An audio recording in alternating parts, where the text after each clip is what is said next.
Before we begin, close your eyes, take a deep breath, and let yourself be immersed in the story. Listen closely and enjoy the journey we're about to take you on.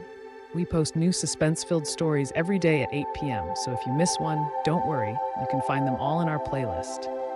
If you're enjoying the content, support us by subscribing and turning on notifications. It's a new channel, and your support means the world to us.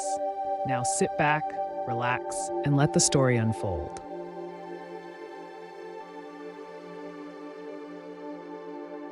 The Dark Journey, Trafficked Dreams. In a small, dusty village on the outskirts of Algiers, a group of hopeful men and women gathered under the hot Algerian sun. They were a mix of laborers, students, and mothers, all drawn together by a single dream, a better life in America. Whispers had spread through the village like wildfire, carried by the winds of desperation and hope. A man named Omar had promised them passage to the United States, the land of opportunity. With his help, they would receive green cards and start fresh, far from the poverty and hardship they faced in Algeria. Omar was a smooth-talking man in his early 40s, with sharp eyes and a confidence that disarmed even the most cautious. He claimed to have connections, powerful friends in high places who could arrange everything from passports to work visas. For many in the village, this seemed too good to be true. Yet, their desperation was stronger than their doubt. So, they handed over their savings, trusting Omar's promise of a new life across the ocean. Among the group was Khalid, a 27-year-old construction worker, and his younger sister, Amina, who had just turned 20. Khalid had been saving for years to escape the suffocating poverty of their small town, and when he heard about Omar's offer, he jumped at the chance. Amina, dreaming of becoming a nurse, was equally eager to leave. Their mother had passed away when Amina was just a child, and their father had been sick for years. With no one left to support them, the siblings saw this as their only way out, the departure. On a sweltering August morning, the group of nearly 30 men and women gathered at a small port along the Algerian coast. Omar arrived, wearing his usual confident smile, and led them to a worn-out fishing boat. The vessel looked fragile, barely seaworthy, but Omar assured them it would carry them to their destination. The plan, as Omar explained, was to sail to Spain first. From there, they would be smuggled into Mexico and finally cross the border into the United States. "It's all arranged," he promised. "Just follow my lead, and soon you'll be in America." Despite the unease that gnawed at some of them, they boarded the boat. As the engine sputtered to life, Khalid held Amina's hand, squeezing it tightly. "We're finally going to make it," he whispered to her, though a flicker of doubt crossed his mind. For several days, the boat drifted across the Mediterranean Sea. The journey was long and exhausting, with cramped conditions and little food or water. The group was filled with a mix of hope and fear, but they clung to Omar's promises. However, Khalid couldn't shake a growing sense of dread. Omar had become distant, avoiding their questions about what lay ahead. It was as if the man they had trusted to lead them to a new life was no longer interested in their well-being. A sinister change. Their first stop was a small port in southern Spain, but it wasn't what Khalid or the others had expected. They were ushered into a dilapidated warehouse, far from the bustling cities they had imagined. Omar, still wearing his mask of calm, explained that this was just a temporary stop. "We need to wait for the right moment to cross into Mexico," he said. "You'll be safe here for now." Days turned into weeks. The group became restless and food grew scarcer. Omar's men, thugs who had remained in the background for most of the journey, became more aggressive. They monitored the group closely, forbidding them from leaving the warehouse. Khalid knew something was terribly wrong, but with no way out and no money left, he felt trapped. One night, Khalid overheard Omar speaking with one of his men. The conversation was in hushed tones, but Khalid caught enough to understand the horrifying truth. The men in the group were never going to America. Omar had planned to sell the women into human trafficking rings, and the men, seen as liabilities, were to be dealt with. Panic surged through Khalid. His mind raced with thoughts of Amina, who was already being eyed by Omar's men. He knew they had to escape, but how? The warehouse was heavily guarded, and they were far from any city or town. Khalid's thoughts were interrupted by the sound of footsteps approaching. He quickly returned to where Amina slept, pretending he hadn't heard anything. The disappearance. The next morning, Khalid's worst fears began to unfold. One by one, the women were taken away under the guise of meeting their contacts for the next leg of the journey. Amina clung to Khalid, her eyes wide with fear. "We need to leave," Khalid whispered to her. "Something's wrong."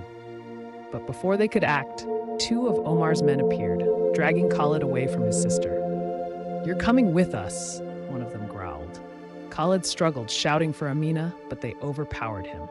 He was taken to a small room at the back of the warehouse, where Omar stood waiting, his face now devoid of the charm he had worn so well before. "I know what you're doing," Khalid spat, his voice shaking with rage. Omar smirked, stepping closer. "Do you? Well, it's too late now. You're not going anywhere, and neither is your sister. I have buyers waiting." Khalid's heart pounded in his chest. He lunged at Omar, but the guards quickly subdued him, forcing him to the ground. "Lock him up," Omar said coldly. "I'll deal with him later." The escape plan. For days, Khalid was held in a small, dark room, unable to reach Amina. He could hear faint cries from the other side of the warehouse, where the remaining women were being kept. His mind was consumed with fear for his sister. How could he have trusted Omar? How had he allowed them to fall into this nightmare? Desperate and hopeless, Khalid began to plan. He knew the warehouse layout from the brief time they had spent there, and he had seen a delivery truck that arrived regularly with supplies. If he could somehow escape his cell and get to that truck, maybe he could find help. But time was running out. He had overheard that the women, including Amina, were to be transported out of Spain within days. Khalid's opportunity came sooner than he expected. One night, a guard, perhaps overconfident or careless, left the door to his room slightly ajar. Khalid waited until the warehouse was quiet before making his move. He slipped out of the room and, keeping to the shadows, made his way toward the main storage area. There, he saw the truck, his only chance of escaping and saving Amina. The final confrontation. As Khalid crept toward the truck, he heard a familiar voice, Amina.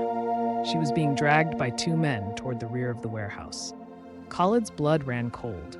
He couldn't let them take her. Without thinking, he picked up a heavy metal pipe lying on the ground and charged at the men. Chaos erupted. Khalid swung the pipe wildly, knocking one of the men to the ground. The other tried to draw a gun, but Khalid was faster, disarming him and knocking him unconscious. Amina, terrified but unharmed, ran to her brother. "We need to go," Khalid panted, grabbing her hand. Together they ran toward the truck, but just as they reached it, Omar appeared, flanked by two more guards. "Going somewhere?" Omar sneered, his voice dripping with malice. "You really thought you could escape?" Khalid positioned himself in front of Amina, ready to fight to the death if necessary. "You're not taking her," he growled. Omar laughed, but his amusement quickly faded. "You don't understand, Khalid. This is bigger than you. These women, your sister, they're just merchandise. You and the other men are nothing but obstacles. You should have stayed in your cell."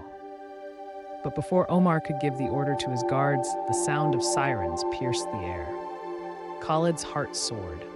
In the confusion, one of the other men who had been captured had managed to escape earlier that day and had alerted the authorities.